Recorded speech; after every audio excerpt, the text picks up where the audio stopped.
White Fang by Jack London, Chapter 3, Part 1. The Makers of Fire. The cub came upon it suddenly. It was his own fault. He'd been careless. He'd left the cave and run down to the stream to drink. It might have been that he took no notice because he was heavy with sleep. He had been out all night on the meat trail and had but just then awakened. And his carelessness might have been due to the familiarity of the trail to the pool. He'd travelled it often and nothing had ever happened on it. He went down past the blasted pine, crossed the open space and trotted in amongst the trees. Then at the same instant he saw and smelt. Before him, sitting silently on their haunches, were 5 live things, the like of which he had never seen before. It was his first glimpse of mankind. But at the sight of him, the 5 men did not spring to their feet, nor show their teeth, nor snarl. They didn't move, but sat there, silent and ominous. Nor did the cub move. Every instinct of his nature would have impelled him to dash wildly away, had there not suddenly, and for the first time, arisen in him another and counter instinct. A great awe descended upon him. He was beaten down to movelessness by an overwhelming sense of his own weakness and littleness. Here was mastery and power, something far and away beyond him. The cub had never seen man, yet the instinct concerning man was his. In dim ways he recognised in man the animal that had fought itself to primacy over the other animals of the wild. Not alone out of his own eyes, but out of the eyes of all of his ancestors was the cub now looking upon man. Out of eyes that had circled in the darkness around countless winter campfires, that had peered from safe distances and from the hearts of thickets at the strange 2-legged animal that was lord over living beings. The spell of the cub's heritage was upon him. The fear and the respect born of the centuries of struggle and the accumulated experience of the generations. The heritage was too compelling for a wolf that was only a cub. Had he been full grown, he would have run away. As it was, he cowered down in a paralysis of fear, already half proffering the submission that his kind had preferred from the first time a wolf came in to sit by man's fire and be made warm. One of the Indians arose and walked over to him and stooped above him. The cub cowered closer to the ground. It was the unknown, objectified at last in concrete flesh and blood, bending over him and reaching down to seize hold of him. His hair bristled involuntarily, his lips writhed back, and his little fangs were bared. The hand, poised like doom above him, hesitated, and the man spoke, laughing. Wabam wabiska, ipita. Look, the white fangs. The other Indians laughed loudly and urged the man on to pick up the cub. As the hand descended closer and closer, there raged within the cub a battle of the instincts. He experienced 2 great impulsions, to yield and to fight. The resulting action was a compromise. He did both. He yielded till the hand almost touched him, then he fought, his teeth flashing in a snap that sank them into the hand. The next moment he received a clout alongside the head that knocked him over on his side. Then all fight fled out of him. His puppyhood and the instinct of submission took charge of him. He sat up on his haunches and kaikai'd. But the man whose hand he'd bitten was angry. The cub received a clout on the other side of his head, whereupon he sat up and kaikai'd louder than ever. The 4 Indians laughed more loudly, while even the man who had been bitten began to laugh. They surrounded the cub and laughed at him while he wailed out his terror and his hurt. In the midst of it, he heard something. The Indians heard it too, but the cub knew what it was. And with the last long wail that had in it more of triumph than grief, he ceased his noise and waited for the coming of his mother, of his ferocious and indomitable mother, who fought and killed all things and was never afraid. She was snarling as she ran.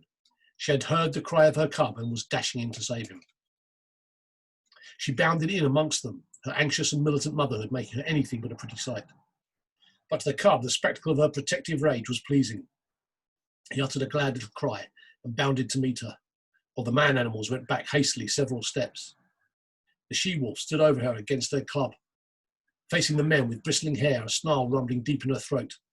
Her face was distorted and malignant, with menace, even the bridge of the nose wrinkling from tip to eyes, so prodigious was her snarl. Then it was a cry that went up from one of the men.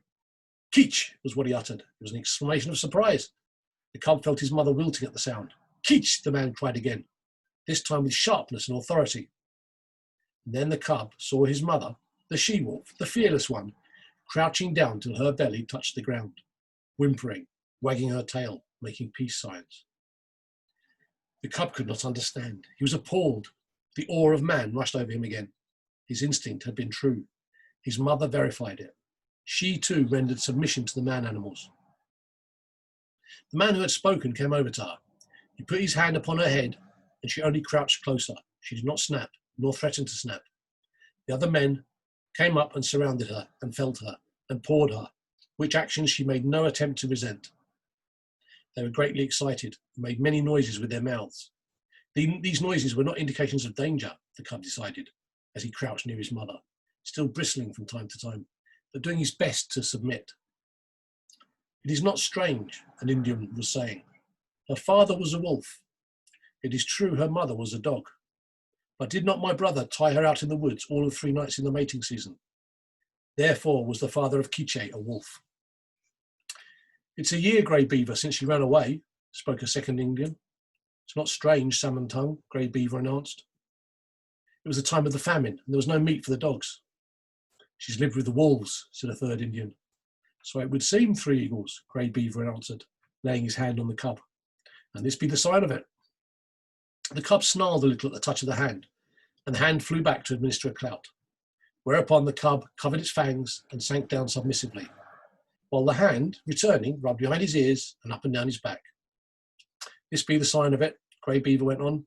It is plain that his mother is Kiche, but his father was a wolf. Therefore is there in him little dog of much wolf. His fangs be white, and White Fang shall be his name. I have spoken. He is my dog. Was not Kiche my brother's dog, and is not my brother dead? The cub, who had thus received a name in the world, lay and watched. For a time the man animals continued to make their mouth noises. Then Grey Beaver took a knife from a sheath that hung round his neck, went into the thicket and cut a stick. White Fang watched him. He notched the stick at each end, and in the notches fastened strings of rawhide. One string he tied round the throat of Kiche. Then he led her to a small pine, around which he tied the other string. White Fang followed and lay down beside her. Salmon Tongue's hand reached out to him and rolled him over on his back. Kiche looked on anxiously. White Fang felt fear mounting in him again. He couldn't quite suppress a snarl, but he made no offer to snap. The hand, with fingers crooked and spread apart, rubbed his stomach in a playful way and rolled it from side to side. It was ridiculous and ungainly lying there on his back with his legs sprawled in the air. Besides, it was a position of such utter helplessness that White Fang's whole nature revolted against it. He could do nothing to defend himself. If this man animal intended harm, White Fang knew that he could not escape it. How could he spring away with his 4 legs in the air above him? Yet submission made him master his fear, and he only growled softly. This growl he could not suppress, nor did the man animal resent it by giving a blow on the head. And furthermore, such was the strangeness of it, White Fang experienced an unaccountable sensation of pleasure as the hand rubbed back and forth. When he was rolled on his side, he ceased to growl. When the fingers pressed and prodded at the base of his ears, the pleasurable sensation increased. And when, with a final rub and a scratch, the man left him alone and went away, all fear had died out of White Fang. He used to know fear many times in his dealings with man, yet it was a token of the fearless companionship with man that was ultimately to be his. After a time, White Fang heard strange noises approaching. He was quick in his classification, for he knew them at once for man-animal noises. A few minutes later, the remainder of the tribe, strung out as it was on the march, trailed in. There were more men than many women and children, 40 souls of them, and all heavily burdened with camp equipment and outfits. Also, there were many dogs, and these, with the exception of the part-grown puppies, were likewise burdened with camp outfit. On their backs, in bags that fastened tightly around underneath, the dogs carried from 20 to 30 pounds of weight. White Fang had never seen dogs before, but at sight of them he felt that they were his own kind, only somehow different. They displayed little difference from the wolf when they discovered the cub and his mother. There was a rush.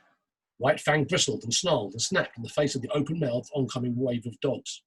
And he went down and under them, feeling the sharp slash of teeth in his body, himself biting and tearing at the legs and bellies above him. There was a great uproar.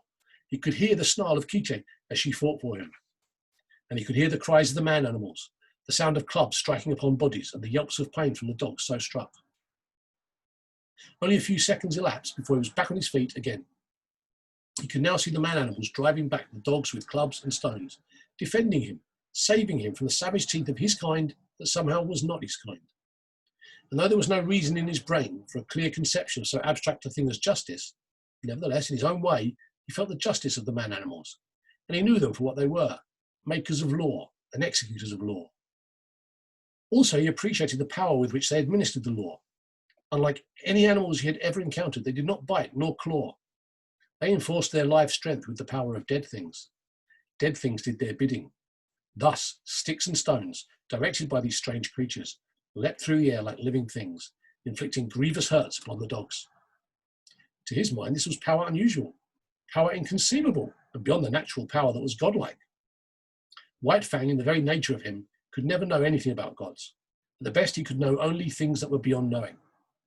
But the wonder and awe that he had of these man-animals in ways resembled what would be the wonder and awe of man at sight of some celestial creature on a mountaintop, hurling thunderbolts from either hand at an astonished world. The last dog had been driven back, the hubbub died down, and White Fang licked his hurts and meditated upon his first taste of pack cruelty and his introduction to the pack. He had never dreamed that his own kind consisted of more than one eye, his mother and himself. They had constituted a kind apart, and here, abruptly, he had discovered many more creatures, apparently of his own kind. And there was a subconscious resentment that these, his kind, at first sight had pitched upon him and tried to destroy him. In the same way he resented his mother being tied with a stick, even though it was done by the superior man-animals, it savoured of the trap of bondage. Yet of the trap and of bondage he knew nothing. Freedom to roam and run and lie down at will had been his heritage, and here it was being infringed upon. His mother's movements were restricted to the length of a stick. By the length of that same stick was he restricted, for he had not yet got beyond the need of his mother's side.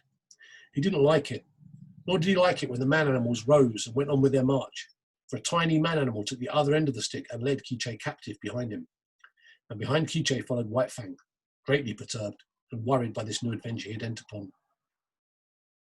They went down the valley of the stream, far beyond White Fang's widest ranging, until they came to the end of the valley, where the stream ran into the Mackenzie River.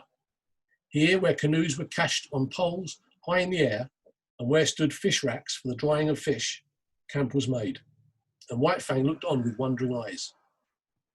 The superiority of these man-animals increased with every moment.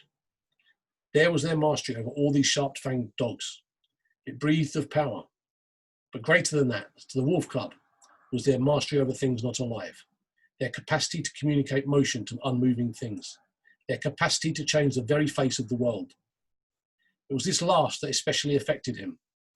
The elevation of frames of poles caught his eye. Yet this in itself was not so remarkable, being done by the same creatures that flung sticks and stones to great distances. But when the frames of poles were made into teepees by being covered with cloth and skins, White Fang was astounded. It was the colossal bulk of them that impressed him. They arose around him on every side, like some monstrous, quick-growing form of life. They occupied nearly the whole circumference of his field of vision. He was afraid of them.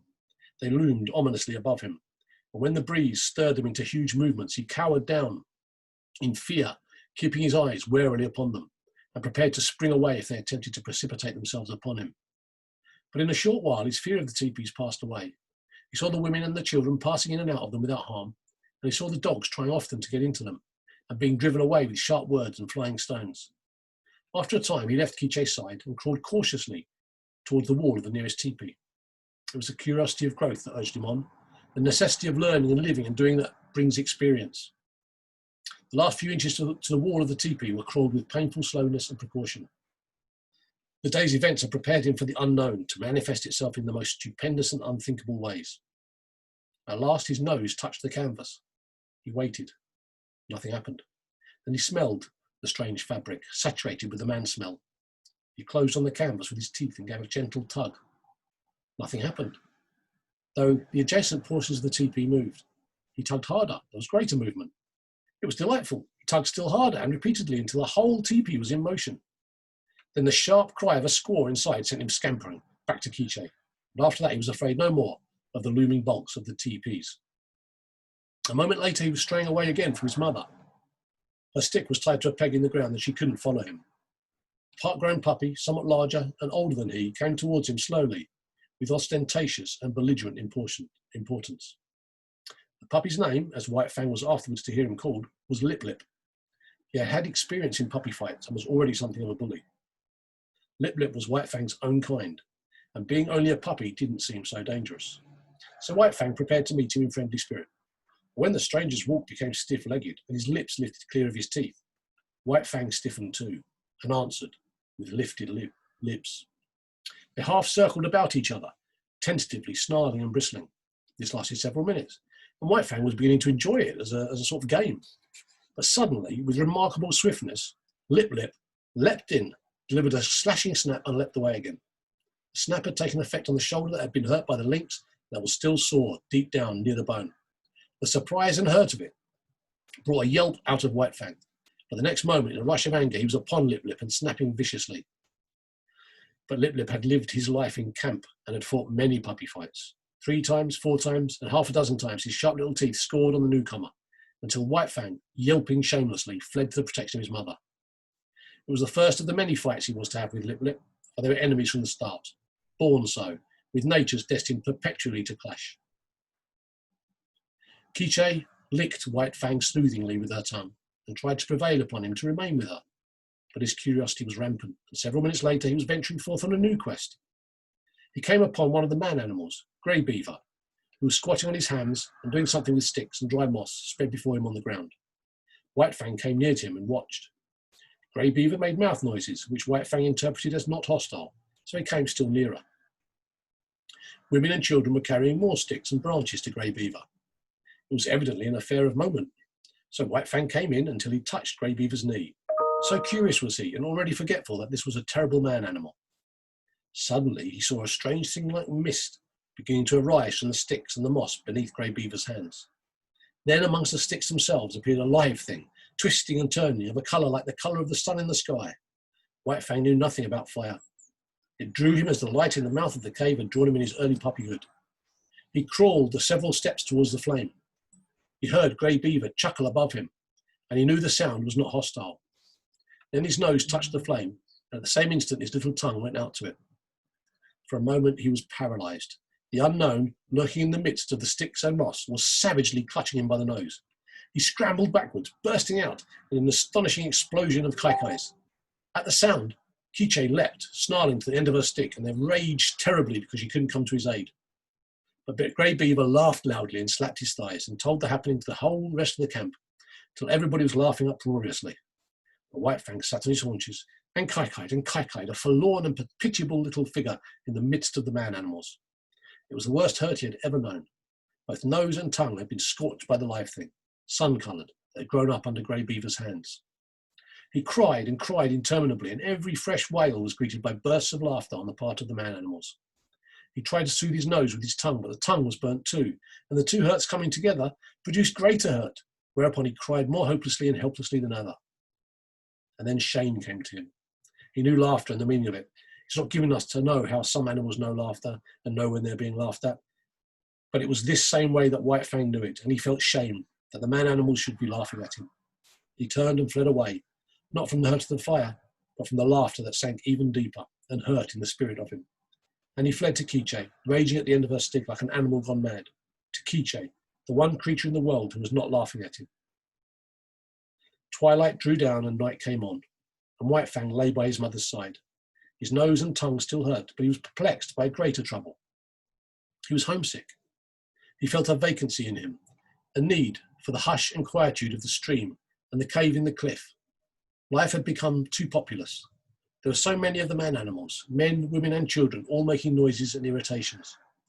And there were the dogs, ever squabbling and bickering, bursting into uproars and creating confusions. The restful loneliness of the only life he had known was gone. Here the very air was palpitant with life. It hummed and buzzed unceasingly. Continually changing its intensity and abruptly varying in pitch, it impinged on his nerves and senses, made him nervous and restless, and worried him with a perpetual imminence of happening. He watched the man animals coming and going and moving about the camp, in fashion distantly resembling the way men look upon the gods they create. So looked White Fang upon the man animals before him. They were superior creatures, of a verity gods. To his dim comprehension, they were as much wonder workers as gods are to men. They were creatures of mastery, possessing all manner of unknown and impossible potencies, overlords of the alive and the not alive. making obey that which moved, imparting movement to that which did not move, and making life, sun-coloured and biting life, to grow out of dead moss and woods. They were fire makers. They were gods.